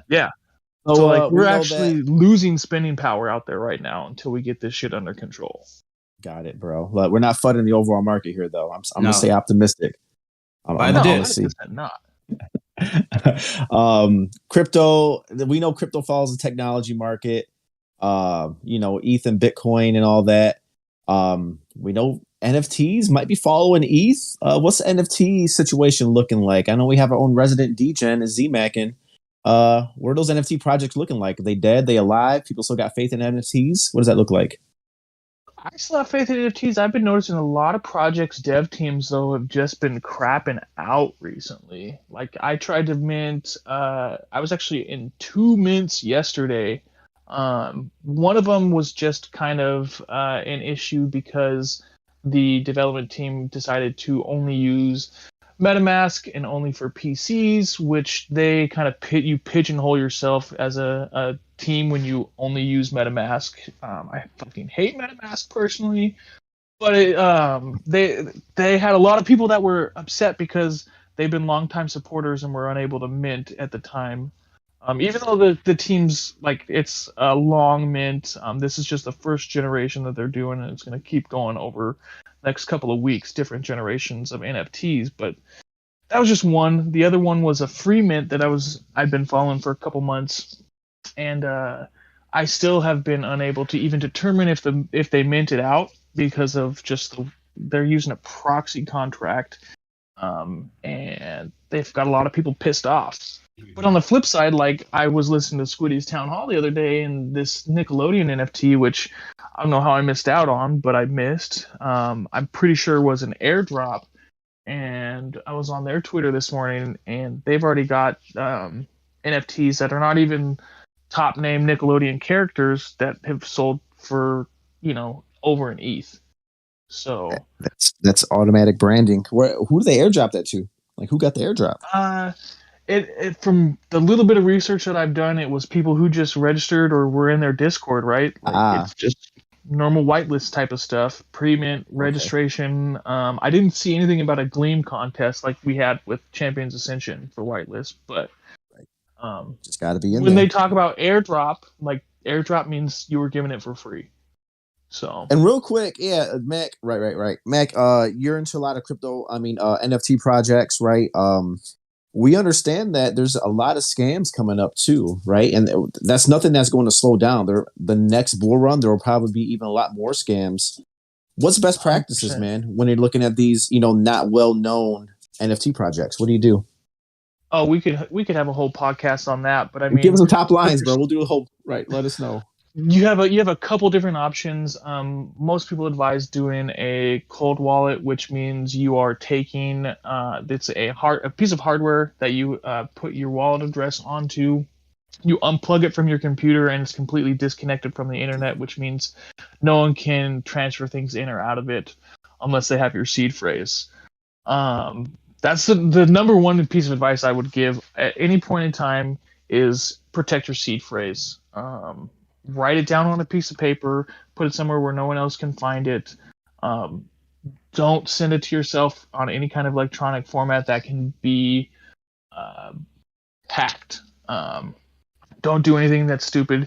If you ever run into anything that says you have to input even portions of your seed phrase, run quick.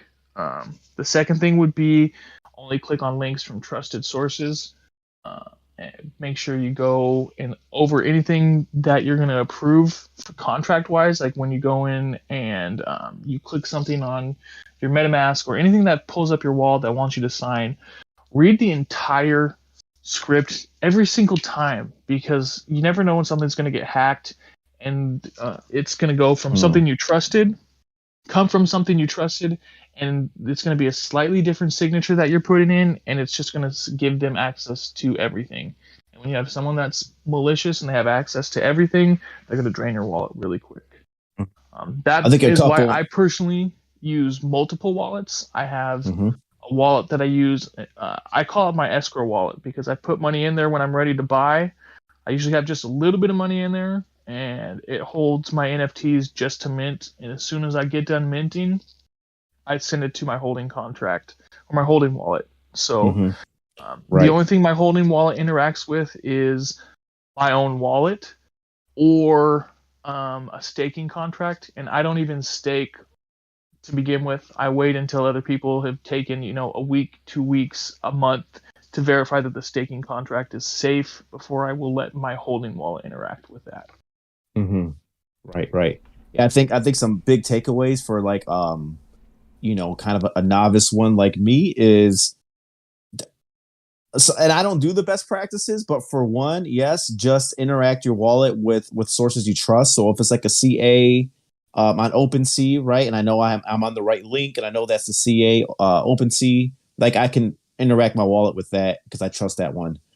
The other thing is put your valuable NFTs somewhere else where you're not connecting that wallet, that address, to a contractor that you don't know about, like that you're funny about, free drops, because sometimes you can mint the NFT and that's exactly the mint of the NFT you're getting is exactly what just drains your wallet of all your assets. So, and never interact with an NFT that drops in your wallet that you don't know about. Never interact with something that you did not expect. Like I just got a week or two ago, I noticed I got airdropped like 2,400 coins, and it had a value of like $600 in my wallet. I didn't touch those coins because I had no idea where they came from, couldn't find anything where they came from. And then 2-3 days ago, the entire value of those coins dropped off my wallet. So it's like they have no value anymore. And it's like I could have sold those for $600, but who knows what that would have taken out of my wallet. All right. Last but not least, we want to talk about the CA market real quick. But another big news, big deal in the CA community, at least, is Zero Cool moved on to bigger, better green pastures. Like much love, much respect to Zero Cool and his new ventures he has coming up. But he's no longer with, or at least on the dev team of the CA project. So first of all, shout out to Zero Cool. We appreciate you. You've been here since the start, got us to this point. Any insight or feedback on that? Like besides the well wishes? Like, I mean, thanks for sure to Zero Cool. For us, right? We don't know too much about who's on the economy team and who's spearing it, who's replacing him. So there's a lot of questions, but I have my faith in CA, man. I have a faith that they have a backup plan, that they Chris Trammell said on there that they did hire some people with some experience. I forgot what game it was that is heading the economy too, and a lot of other people that are working on it. But just best wishes to him, man. And he said he's still gonna, Zero Cool's still gonna be a prime holder. He's still a holder. He's not selling any of his primes. He's gonna be a part of the community. and maybe we can have him on a future show, not to talk about really anything related to CA, but more about economy when it comes to games and games in general. That'd be dope. Hell yeah, I'd be into that. Shit, maybe a guild can go out and recruit him, right? Let's see. He's just one of us now. Yeah. So a real smart fucking CA holder is what we Yeah. got. One more of those. Mm-hmm. Yeah, and maybe that leads us to the CA market. I hinted towards it a little bit, but I don't know if I've ever seen it maybe close to this price, like 0.26. I'm looking at the floor right now. That's pretty low. What do It's you guys low, think? but there's only 132 for sale. And ETH is up too. We got to look at that as well. So I mean, but to be honest, I don't really care what it's at. It could be 0.001, and don't give a shit, because when the game comes out, it's gonna skyrocket. And Only 132 are on sale right now, which it seems like it's getting lower, right? Like there's not a lot. It was around 200 before, yeah. Now Like 132. it stayed around 200. Damn. Yeah. I'll tell you why I give a shit, because I've been waiting for this fucking moment for the prices to drop. You're gonna sweep the floor. Oh man, I got bids in for a couple right now. I have to wait. Maybe the overall market. Wait, real quick. Maybe the overall market, the overall NFT market, like Z-Mac had said, like it's fucking over here fucking up a little bit, right? A lot of scams out there. They're not even have a big faith in the whole overall crypto market, right? Or the whole overall market. And of course, NFTs, like this little segment of the crypto market and technology, is going to definitely take a dip. I'm still a fucking believer. This game, like obviously we heard a lot about the plans of the game from Chris Trammell even recently. I'm more bullish than ever, and I see this shit as just a fucking opportunity to grab at least a couple more at this low fiat price. Yes. They got D2s. The floor for D2s is $1,000. About $1,100 right now, so it's not bad. Yeah, What's that The in price ETH? what it was when we Like minted. 6.7. I would buy it if I had the money. School's coming up, and we're going to Vegas 11/11. Got to save up for the elemental mint. Oh fuck! Did I forget? Let's make that announcement at the end. No, I think I did make the announcement. All right, look real quick, because we're on this Prime conversation. Let's go to Prime time, right? But I think we have another sponsor. Do we have another sponsor this week, guys? Yeah, We've got a fight update actually, so buckle in, everybody. Right update. Word from our announcement from our sponsor. See you on a sec. This is Dumia, the Pirate Radio, where we're bringing you an update from round 1 of the Gorgata tournament. This week saw 3 fighters tossed to the abyss of Gorgata's stomach. Fight 1 saw an exchange of some big blows before a green and hornless Carcadon named Darius plunged his scimitar, a vile thing called Omar, straight through the headspace of Gribbs the Grondel.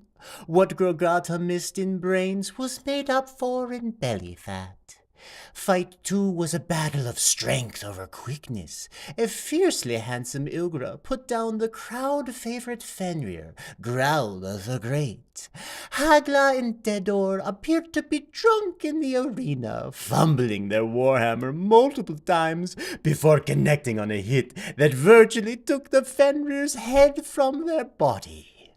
Fight 3 was a gloriously gory event, featuring a full decapitation.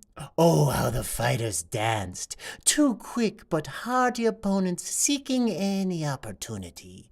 But Oppo the Unkind, kid brother of the late Growler, made good on his name when he pitched a Gorgata egg into his opponent's face and then proceeded to feast on their intestines after fully removing their head.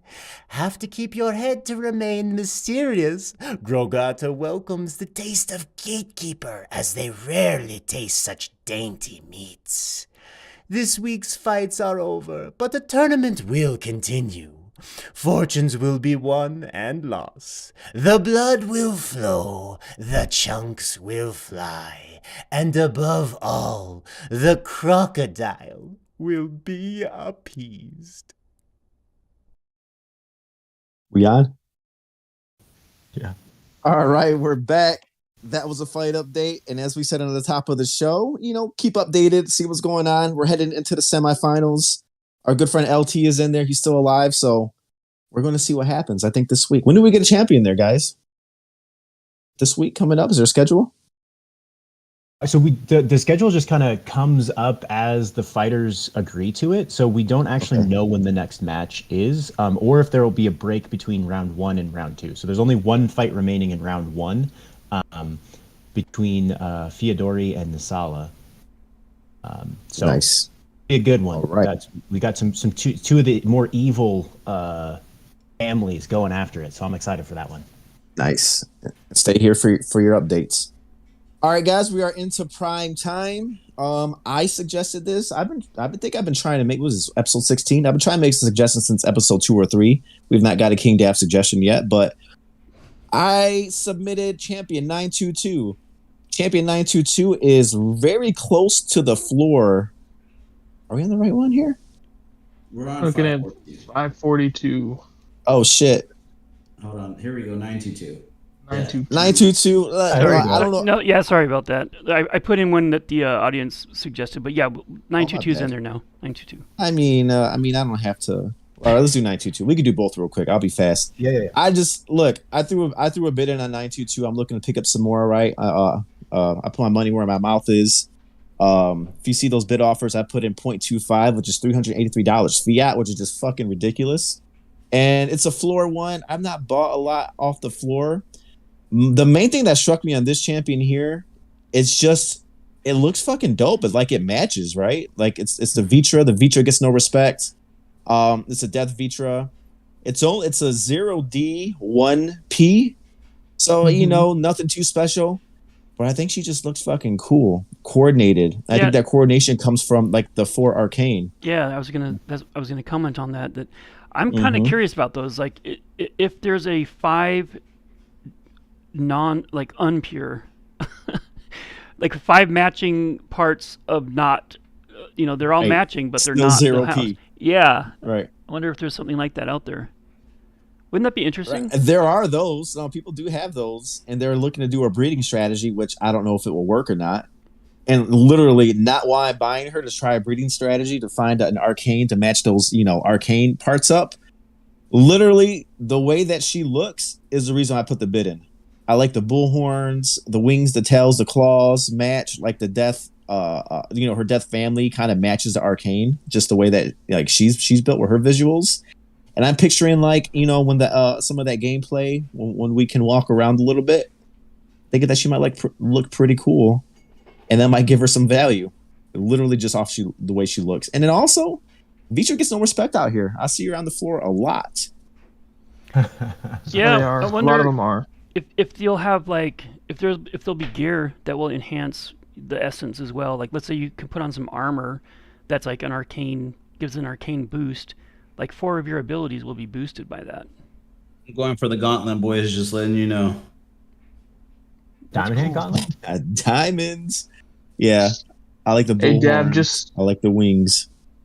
Just so you know, Dab, you may want to increase it because just looking at this one, it was just bought 3 days ago for 0.252. So you're offering them 0.002 less than what they paid for it. They're gonna. If they're paper handed, they're gonna have to take the hit, bro. That's all they're getting. But somebody, I was gonna say you may want to just increase to like 0.265. That would cover their gas.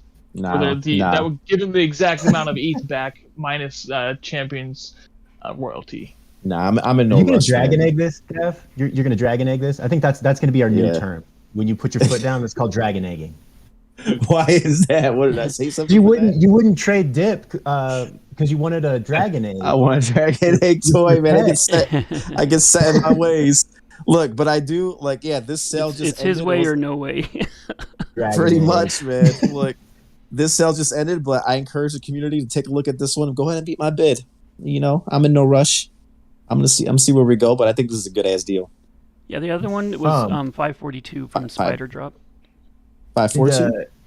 Bunzog, I was just going to let you know there are roughly 16 0D5P champions out there. Dang. Eternals out there. I'm going to have to look into those.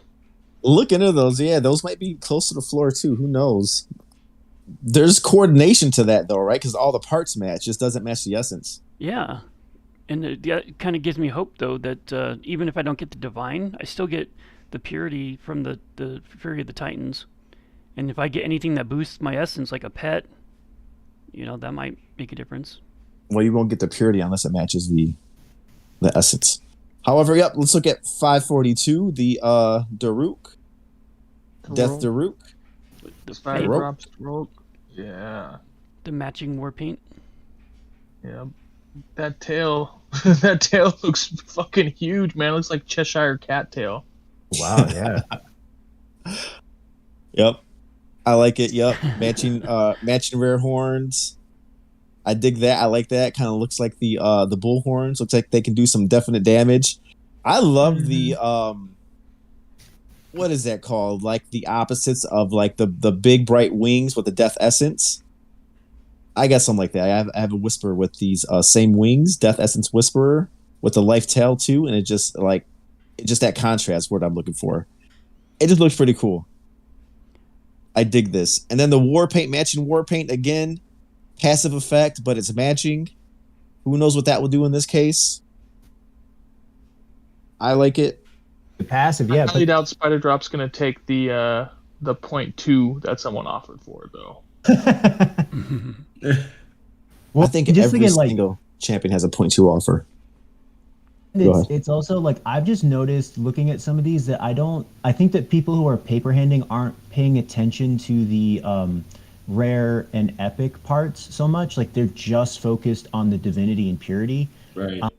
Because I was chatting with 51 Mercury and he picked up like a steal of a prime that had 2 rare parts, an epic part, and I think a divine, and he paid like $600 for it or something. And it was like that person clearly had no idea what they were doing. There's no clue. Because like rarity, just because it's not divine doesn't mean it's not that it shouldn't be considered. Like we know that all of those rarities will play an important part in combat. So be paying attention to that if you're trying to get deals. Interesting. Yeah. Yeah, Joyfriend mentioned there's still one more Gorgata fight in the first tier. Oh, cool. Yep, I love this one. I got a Def Daruk as well. Pet. Do we want to look at a pet? Yeah, we had pet number 12438 was dropped for us to take a peek at. I love these pets, man. I'm degenerating over the pets. Ash. I think this might be Ash's matching pet for his 5D boys. Give me the pet number one more time. 12438. 124. It is a Death Fenrir Geckoid. Damn. Yeah, He's got that brave 5D Fenrir. Yeah. Yep. Oh man, I mean honestly, shit. Think Ash should be in the. It might be hard to find, man. It's hard to match him up, but he should be in the market for a lot of matches for his 5D. You might as well. I'm talking from the every single one. The Ziva, the Papiro. Like, I'd look for that if I was Ash. But yeah, besides that, dope one. Like honestly, these the Geckoids. I think because it's the most like it's the highest number of the drops. Like. They're mostly on the bottom too, but I'm looking to match up as much as possible. So it's a smart move by Ash to match his guy up. Personality 100%. Is brave with the red. I'm big on the personalities. Yeah, you are. Yeah, you are. Yep. The Geckoids and the Crashers, though, there's just so many of them. They're all at floor. But I'll tell you what, I went through and I bought up the floor the other day, and nothing's been listed for lower, or if anything's been listed for lower, it's been bought up since I bought 2 days ago. Oh, good. I bought, I think, like 6 or 7 of them off the floor. So that was a good accumulation right there. Yeah, there's only 236 pets for sale. That's pretty. Yeah, and a lot of them are not core essences. A lot of them are not core elementals. I have still not been able to find anything for my freaking Arcane Ceres. And not a pet? Not a pet at all. Wow. I seen some, man. I should have pinged you on it. I don't know if they're still there. But you have to put to put in offers. When I tried to get a fire Papyro, I had to do a filter, and I had to put in offers to all 19 of them, and then finally after a couple days, one of them bought it One of them bit. or bit. Yeah. Yep. At 0.1, which was a good purchase back then, because now that 0.1, because I remember when you got it, was a lot less than it is now. It was like 115. Yeah. Yeah. Now 0.1's about 150, 160. Yeah, I'm looking up to match a couple Papiros. I got some bids in. I'm being stingy. I think I need to increase it. It's tough to match up your PEs, guys. So if you got one that is going to be one of your major ones, like look for those matches. Bro, it's only tough when you're dragon egging it, bro. You gotta stop that dragon egg stuff. I need that damn dragon egg. I'm the biggest Game of Thrones fan y'all ever met. Like, fucking love it, and it just looks so nice and shiny there, sitting on the floor. This squeaky bone ain't bad. This ain't. I'll tell you what. Where I hope. Whose pet is this again? It's a 5D Fenrir, right? Yeah. It was Ash's. Ash. Most likely Ash. Ash. He's one I'm going to talk directly to Ash. This is coming from a pet degen. Ash, this is a good pet. Keep him. Look for a fucking better pet to match your 5D, please. You need one. Look for a Papiro. Look for a Ziva. Look for a Ziva with the toy with the dragon egg. Like, let's get it, Ash. I'll find one for you. I have enough. I have 3. So I'm not... he might actually have 3 pets that match his Death Fenrir, is what I'm interpreting that statement to mean. So... And he shows us his worst. He shows his worst fucking one for prime time. Ash, get the hell out of here, Ash! Come on now. Hey, maybe he's going to be good at racing, the geckoid racing. Yeah, that gecko got out of the bar, climbing up the pillar. Right? Put this on the geckoids, right? I mentioned geckoids up too, but come on now, you got a 5D, Ash. You need something nice. A Ziva and a Pyro. Exactly, bro. Like, and someone with like a sub 10% personality, like 10% brave. Look for one that's got a green background or something, or that purple background. Green backgrounds of dragon eggs. Oh my God. Yes, that's worth it, guys. Shit. Yeah, we're approaching 2 hours, man. Let's do it. Let's wrap it up. How are we feeling? We're gonna go fucking backwards this time. Opposite alphabetical order. Z-Mackin, how you feeling after this week? How you feeling moving forward with the CA game? I'd say I'm actually really excited. I was just looking when we were going through looking at pets. I just realized I put an offer in on a pet Shiva and it got accepted. So yeah, about that. Yeah, I got a matching Death Fenrir Shiva, so I'm happy about that. Is that you or is that Prime Minds? No, me. That's me. Oh, okay. That's me. You have a Death Fenrir? I do have a Death Fenrir. So that's fucked up. Ash, now you gotta pay Mackin some big fucking bucks. You want that one? But shout out to Try for that. I appreciate it, brother.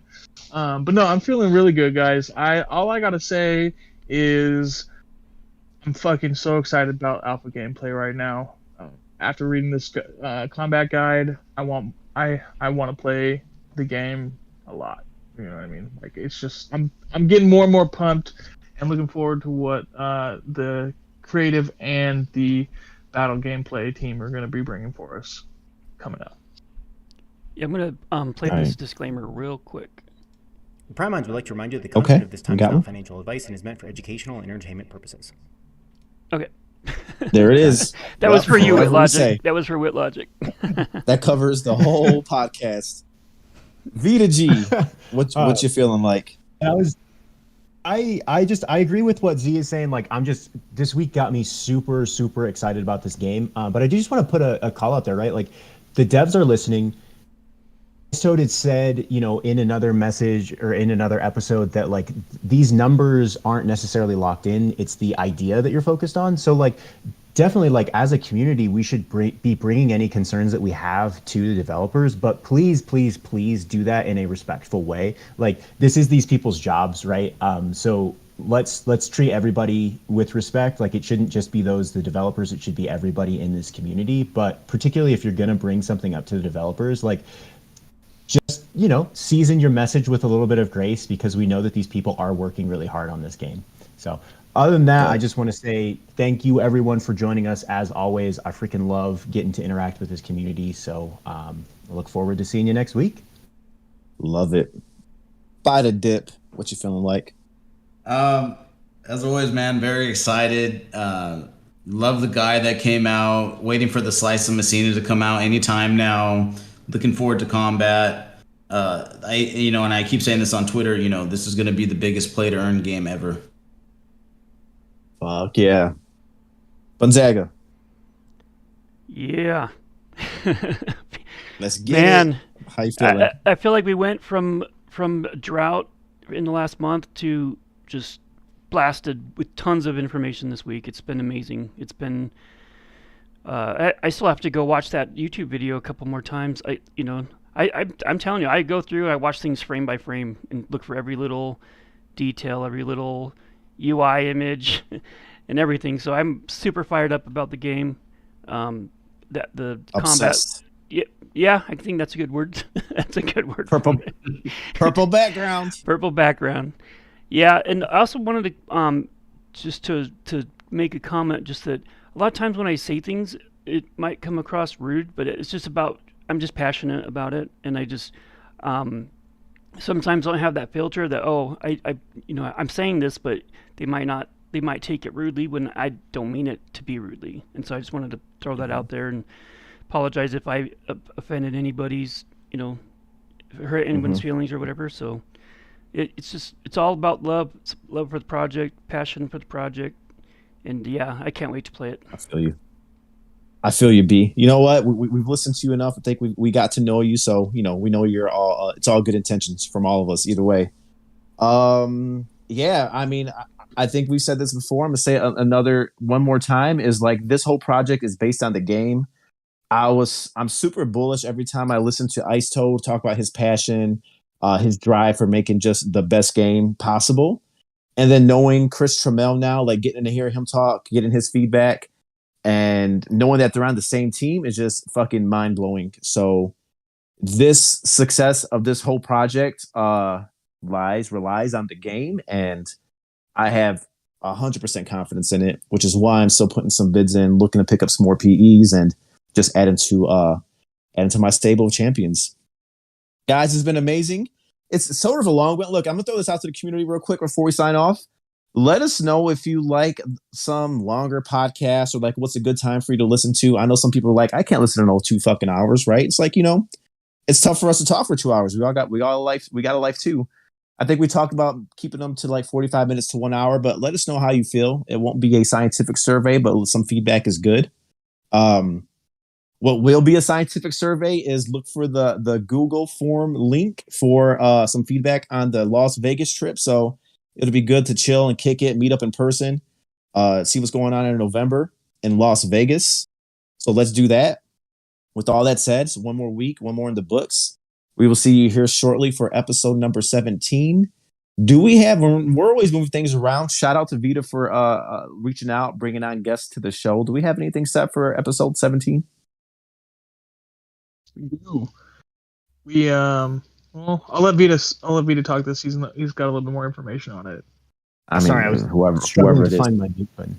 Struggling to find my mute button. Next week I am still trying to verify, but as of right now, we had a kind of a pencil in for Sarah Austin and Erica. I don't know Erica's last name, but they are the 2 founders of the Female Tech Warriors, FTW. Oh, FTW. There's some disagreement among the minds about what FTW means as a different acronym. So we're hopefully going to be able to get into that mystery and be able to pair the Female Tech Warriors with that. But yeah, super looking forward to that. Getting an actual female perspective and voice on this channel it'd be nice. It'd be a nice change. Let's go. I need to talk to some women in Web3. Like talking to you dudes all the fucking time. It's just there's a whole other half of the majority of the population. I think more than a half, like 51%. So let's get it. And back in my day, FTW meant fuck the world. I love it. We're all saying I think it means for the win. For the win, yeah. For the win, baby. For the win. I love the fuck the world FTW. That's my favorite one. All right. All that said, we'll see you next week. And as you know, as always, Prime Minds think alike. We're out.